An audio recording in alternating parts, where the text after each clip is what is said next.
Watch something new, learn something new. Welcome to your digital classroom. I am Saji KV and you are watching my channel, The Eureka.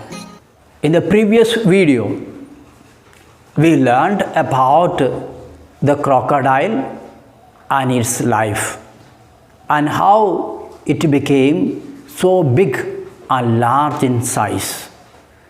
Now, in this video, we will learn about Sibia, the main character of the story, and she is merely 12 years old.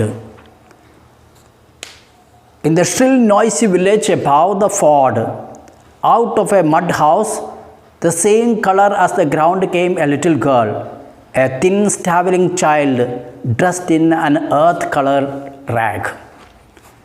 From the noisy village, which was above the shallow bank of the river, from a mud house, a small child of 12 years old girl named Sibia came out. She is thin and a staggering child of 12 years old. She dressed in an earth-colored rag in a torn cloth.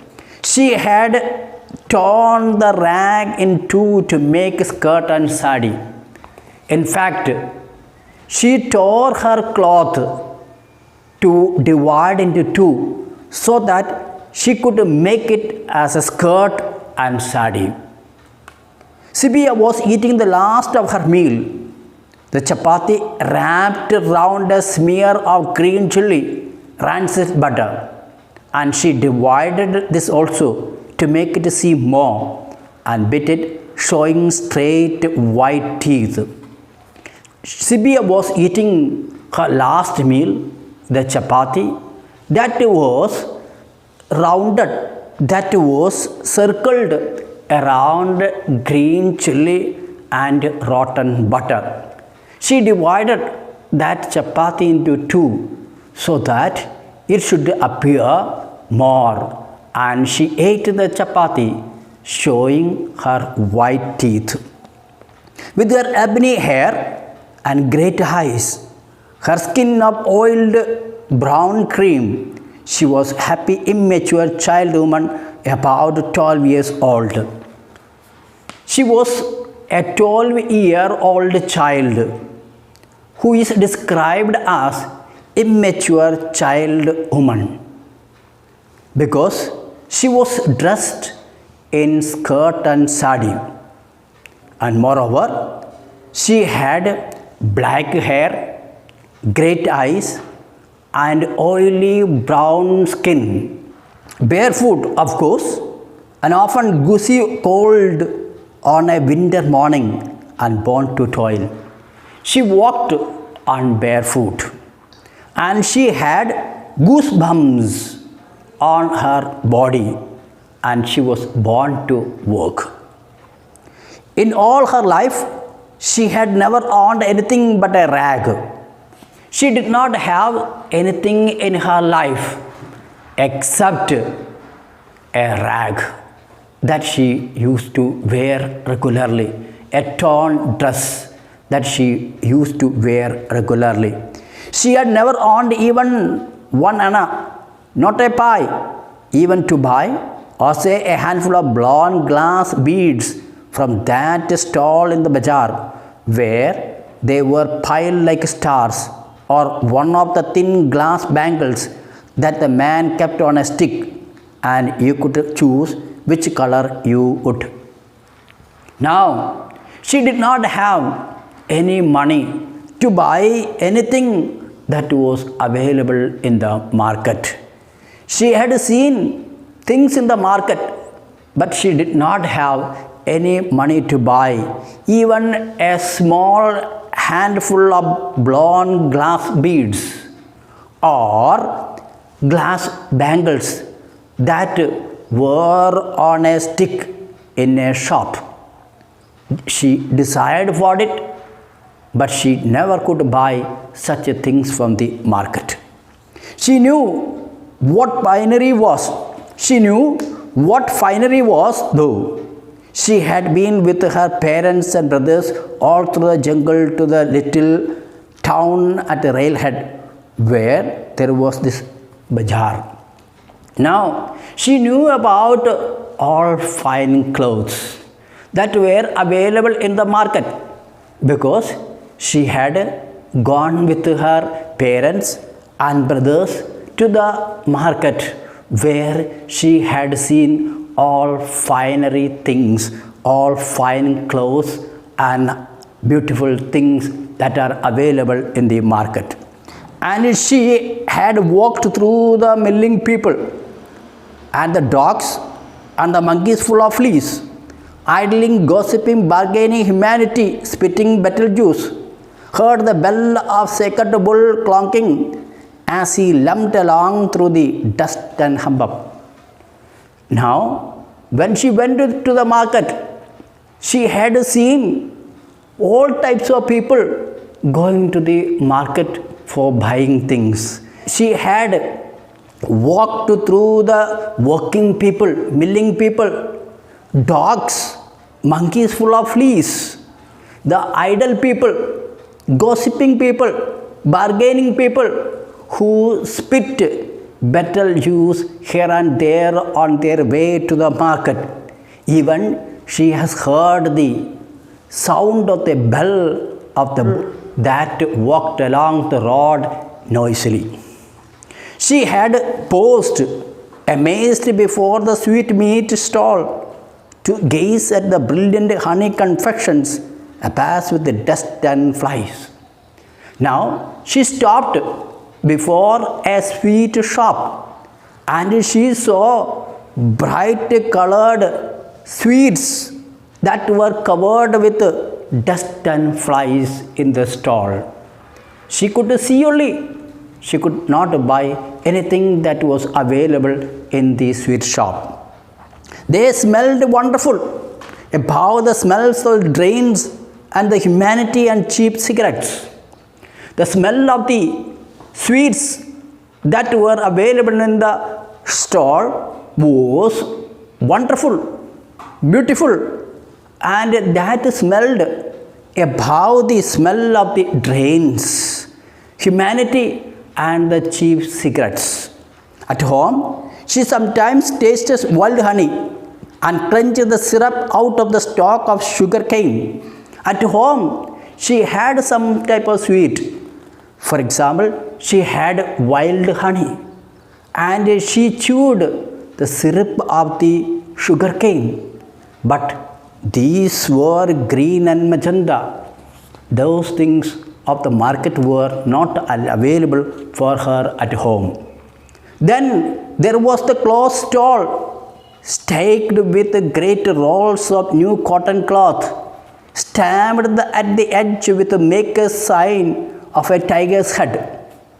As she moved ahead, she saw beautiful cloth stall, cloth shop arranged with cotton cloth with the mark of the maker's sign and smelling so wonderful of its dressing straight front the mills that Sibia could have stood by it all day.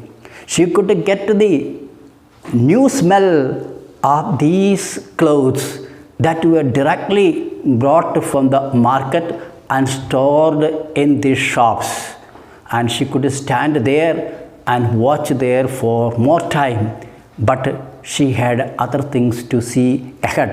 Therefore, again she moved forward. But there were other wonders to see. Satin sewn with real silver thread, tin trays from Birmingham, and sari which had got chips of looking glass embroidered into the border. She could see other wonderful things in the market.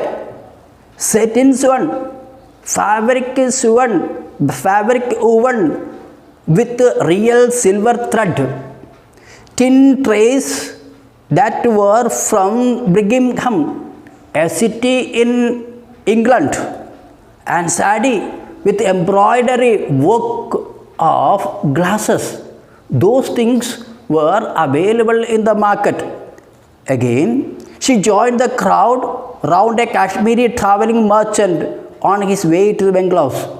Then finally, she joined the merchant that moved from house to house selling clothes. He was showing dawn-colored silk that poured like cream. He had got a little locked chest with turquoises and opals in it. As he was going ahead with his things to the people in the bungalows, she noticed that he was showing dawn-colored silks. And again, he got a little box which was locked with the turquoises and opals in it, with the precious stones, the jewels made of these precious stones. Best of all, a box which when you pressed it, a bell tingled and yellow wooden chicken jumped out of. And best of it, when you pressed a box button, it opened with the sound of a ringing bell, and yellow wooden chicken came out from this box. That attracted Sibia very much. There was no end to the wonders of this world. She could enjoy so many things of the world, although she could not possess any of these things. She could not buy any of these things available in the market. She saw sweets that were available in the market. She saw fine clothes that were available in the markets. She saw jewels made of precious stones, but she could not buy any of these things that were available in the market. There was no end to the wonders of this world. She felt it so. But Sibia, in all her life from birth to death, was marked for work. But for Sibia, she was born to work. Since she could toddle, she had husked corn, gathered sticks, put dung to dry, cooked, weeded, carried and fetched water, and cut grass for fodder. Since she could walk, she started doing the work. She husked the corn, gathered sticks, put dung to dry, fetched water, weeded, and brought water, cut grass for the cows and the cattle. Since she could walk, she started working. She gathered sticks, put dung to dry, cooked, weeded, carried and fetched water, and cut grass for the cattle. Like that, she spent her life. She spent her life in working. She was going with her mother and some other women now to get a paper grass from the cliffs above the river. Now she was going with her mother and other village women who were going to the cliff for cutting paper grass that was above the river. When you had enough of it, you could make it down by bullock cart to the railroad and sell it to the agent who could arrange for the dispatch to the paper mills. Now, when you have collected enough paper grass, you should bring them down to the village, and they would carry that grass by bullock cart to the market and sell that grass to the agent, mill agent, and that agent will send that paper grass to the mills. The women often toiled all day at this, and the agent sat on silk cushions smoking hookah. Women all day long spent their time in cutting the grass, and the agent sat there on cushions smoking hookah. So, such thoughts did not trouble Sibia. However, as she skipped along with her sickle and homemade haycock beside her mother, these types of thoughts did not disturb her when she was going with her mother. The thought that the agent did not do any work but earned a lot of money. And again, the things that were available in the market, the sweets, fine clothes, fine jewels that were available in the market did not trouble her. She went with her mother skipping with her sickle and homemade hayfork. She could skip on the way out, but not on the way back when you ached with tiredness and there was great load to carry. On your way to the cliff, you could move, skip and play about, but on your way back, you have to carry heavy load on your head. Therefore, one could not skip and move about when one comes back with cutting grass. Some of the women were wearing necklaces made out of lal bigas, the shiny scarlet seeds, black one end, and that grew everywhere in the jungle. It was best to have new necklaces each year instead of last year's faded ones, and Sibia was making one too. These women wore necklaces made of lal bigas, shiny scarlet seeds, and one was black at the end of this necklace. And these seeds were growing in the jungle, and these ladies collected those seeds and made necklaces for their use. They wore around their neck these necklaces which were made of lal bigas.